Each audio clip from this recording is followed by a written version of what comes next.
Hello friends, welcome to Kirik Kannadiga YouTube channel. ನಿನ್ನೆ ನಡೆದ ಎಪಿಸೋಡಲ್ಲಿ ಚೈತ್ರ ಅವರು ಹೊರಗಡೆ ಹೋಗಿದ್ದಾರೆ. ಇವತ್ತಿನ ಪ್ರೊಮೋ ಬಗ್ಗೆ ಮಾತಾಡೋದಾದರೆ, ಈ ವಾರ ಮಿಡ್ ವೀಕ್ ಎಲಿಮಿನೇಷನ್ ಇರುತ್ತೆ. ಒಬ್ಬರು ಆಚೆ ಹೋಗ್ತಾರೆ ಮತ್ತು ವೀಕೆಂಡಲ್ಲಿ ಒಬ್ಬರು ಆಚೆ ಹೋಗ್ತಾರೆ. ಒಟ್ಟು ಈ ವಾರ ಇಬ್ಬರು ಸ್ಪರ್ಧಿಗಳು ಬಿಗ್ ಬಾಸ್ ಮನೆಯಿಂದ ಆಚೆಗೆ ಹೋಗ್ತಾರೆ. ಈಗ 8 ಜನ ಇದ್ದಾರೆ. ಇಬ್ಬರು ಆಚೆ ಕಡೆ ಹೋದರೆ 6 ಜನ ಉಳಿತಾರೆ. ಬೆಳಗಿನ ಪ್ರೊಮೋ ಬಗ್ಗೆ ಮಾತಾಡೋದಾದರೆ, ಅಲ್ಲಿ ಬಿಗ್ ಬಾಸ್ ಅವರು ಒಂದು ಟಾಸ್ಕ್ನ ಕೊಟ್ಟಿದ್ದಾರೆ. ಆ ಆಟದಲ್ಲಿ ಯಾರು ವಿನ್ ಆಗ್ತಾರೋ ಮಿಡ್ ವೀಕ್ ಎಲಿಮಿನೇಷನಿಂದ ಪಾರಾಗ್ತಾರೆ. ಇಲ್ಲಿ ಗೌತಮಿ ಅವರು ಆಗಲೇ ಎಲಿಮಿನೇಟ್ ಆಗಿದ್ದಾರೆ ಅನಿಸುತ್ತೆ. ಇನ್ನು ಭವ್ಯ ಮತ್ತು ಮೋಕ್ಷಿತಾ ಅವರು ರಜತ್ ಅವ್ರನ್ನ ಟಾರ್ಗೆಟ್ ಮಾಡಿ ಮರದ ತುಂಡುಗಳನ್ನು ಹಾಕ್ತಾರೆ.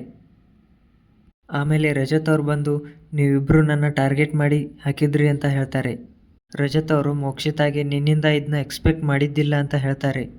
ತ್ರಿವಿಕ್ರಮ್ ಅವರು ಮೋಕ್ಷಿತಾಗೆ ಟಿಕೆಟು ಫಿನಾಲೆಯಿಂದ ಹೊರಗಡೆ ಹೋಗಬಾರ್ದು ಅಂತ ಭವ್ಯ ಹೆಸರು ತಗೋತೀರಿ, ನಾಮಿನೇಷನ್ನಿಂದ ಉಳಿಬೇಕು ಅಂತ ಭವ್ಯ ಜೊತೆ ಸೇರ್ಕೊಂಡು ಆಟ ಆಡ್ತೀರಿ ಅಂತ ಹೇಳ್ತಾರೆ. ಮೋಕ್ಷಿತಾ ಅವರು ನಿಯತ್ತಾಗಿ ಆಡಿದ್ದೀವಿ ನಾವು ಅಂತ ಹೇಳಿದಾಗ ರಜತ್ ಅವರು, ಇದ್ರ ಬಗ್ಗೆ ಎಕ್ಸ್ಪ್ಲನೇಷನ್ ಕೊಡಬೇಡಿ, ನಿನ್ನ ಮನಸ್ಸಿಗೆ ಗೊತ್ತಿದ್ರೆ ಸಾಕು ಅಂತ ಹೇಳ್ತಾರೆ. ಸೊ ಫ್ರೆಂಡ್ಸ್, ಭವ್ಯ ಮತ್ತು ಮೋಕ್ಷಿತಾ ಅವರು ರಜತ್ ಅವ್ರನ್ನ ಟಾರ್ಗೆಟ್ ಮಾಡಿದ್ದು ಸರಿನಾ ಅನ್ನೋದನ್ನು ಕಮೆಂಟ್ ಮಾಡಿ.